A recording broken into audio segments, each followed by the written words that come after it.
அனைவருக்கும் வணக்கம். நம்ம டெய்லியும் banking and SSC point of வியூல 5 கொஸ்டின்ஸ் கரண்ட் அஃபேர்ஸ்லேருந்து பார்க்குறோம். ஸோ இன்னைக்கு என்ன கொஸ்டின்ஸ் இருக்கு அப்படின்னு சொல்லி பார்ப்போம்.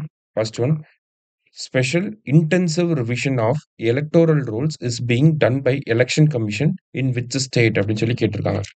ஸோ எஸ்ஐஆர் அப்படின்னா ஸ்பெஷல் இன்டென்சிவ் ரிவிஷன், ஓகேவா? அதாவது எலக்டோரல் ரோல்ஸ் இருக்கு இல்லையா, வாக்காளர்களின் பட்டியல் அப்படின்னு சொல்லி சொல்லுவாங்க.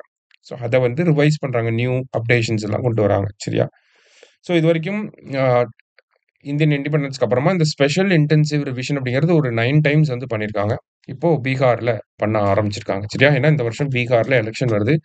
ஸோ அதை பேஸ் பண்ணி பண்ண ஆரம்பிச்சிருக்காங்க. அடுத்தது, ஆபரேஷன் மெட்மேக்ஸ் இஸ் ரிலேட்டட் டு அப்படின்னு சொல்லி கேட்டிருக்காங்க. ஸோ இந்த மெட்மேக்ஸ் அப்படிங்கிறது நார்கோட்டிக்ஸ் கண்ட்ரோல் பியூரோ, அவங்க தான் இந்த மெட்மேக்ஸ் அப்படிங்கிறத பண்ண ஆரம்பிச்சிருக்காங்க, சரியா?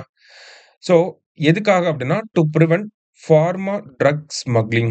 ஸோ மருந்து பொருட்களை வந்து ஸ்மகிள் பண்றாங்க இல்லையா, அதை ப்ரிவென்ட் பண்ணணும் அப்படிங்கிறதுக்காக இந்த ஆபரேஷன் மெட்மேக்ஸ் அப்படிங்கிறத பண்ண ஆரம்பிச்சிருக்காங்க.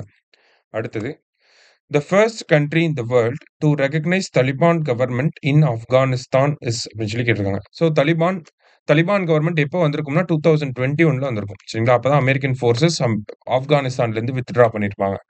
ஸோ அதுக்கப்புறமா வேர்ல்டுல எந்த கண்ட்ரியுமே இந்த தலிபான் கவர்மெண்ட்டை ரெகக்னைஸ் பண்ணவே இல்லை. ஃபர்ஸ்ட் டைமா இப்போ ரஷ்யா வந்து அதை ரெகக்னைஸ் பண்ணியிருக்காங்க, சரியா? அடுத்தது, which of the following country has become the first country to accept India's UPI in Caribbean region அப்படின்னு சொல்லி கேட்டிருக்காங்க. ஸோ இந்தியாவோட யூபிஐயை அக்செப்ட் பண்ணது ஒரு 7 கண்ட்ரிஸ் இது வரைக்கும், சரிங்களா? யாரெல்லாம் அப்படின்னு சொல்லி பார்த்தீங்கன்னா, ஃபர்ஸ்ட் வந்து பூட்டான், அடுத்தது வந்து பிரான்ஸ், அடுத்ததா பார்த்தீங்கன்னா நமக்கு மால்தீவ்ஸ், அடுத்தது நேபாள், நெக்ஸ்ட் வந்து சிங்கப்பூர், அதுக்கு அடுத்ததா ஸ்ரீலங்கா, 7th வந்து யுஏஇ. இப்போ 8th கண்ட்ரியா யார் வந்திருக்காங்க அப்படின்னா ட்ரினிடாட், ஓகேவா? ட்ரினிடாட் வந்து அக்செப்ட் பண்ணியிருக்காங்க. அடுத்ததா, who among the following is India's first women fighter pilot அப்படின்னு சொல்லி கேட்டிருக்காங்க. Indian Navy's first women fighter pilot அப்படின்னு சொல்லி கேட்டிருக்காங்க. இந்தியா நேவியில ஃபர்ஸ்ட் விமன் ஃபைட்டர் பைலட் யாருன்னா ஆஸ்தா பூனியா, சரியா?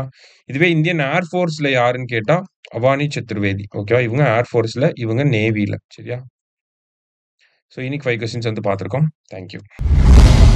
சுரேஷ் IAS அகாடமி, வெற்றியின் முகவரி.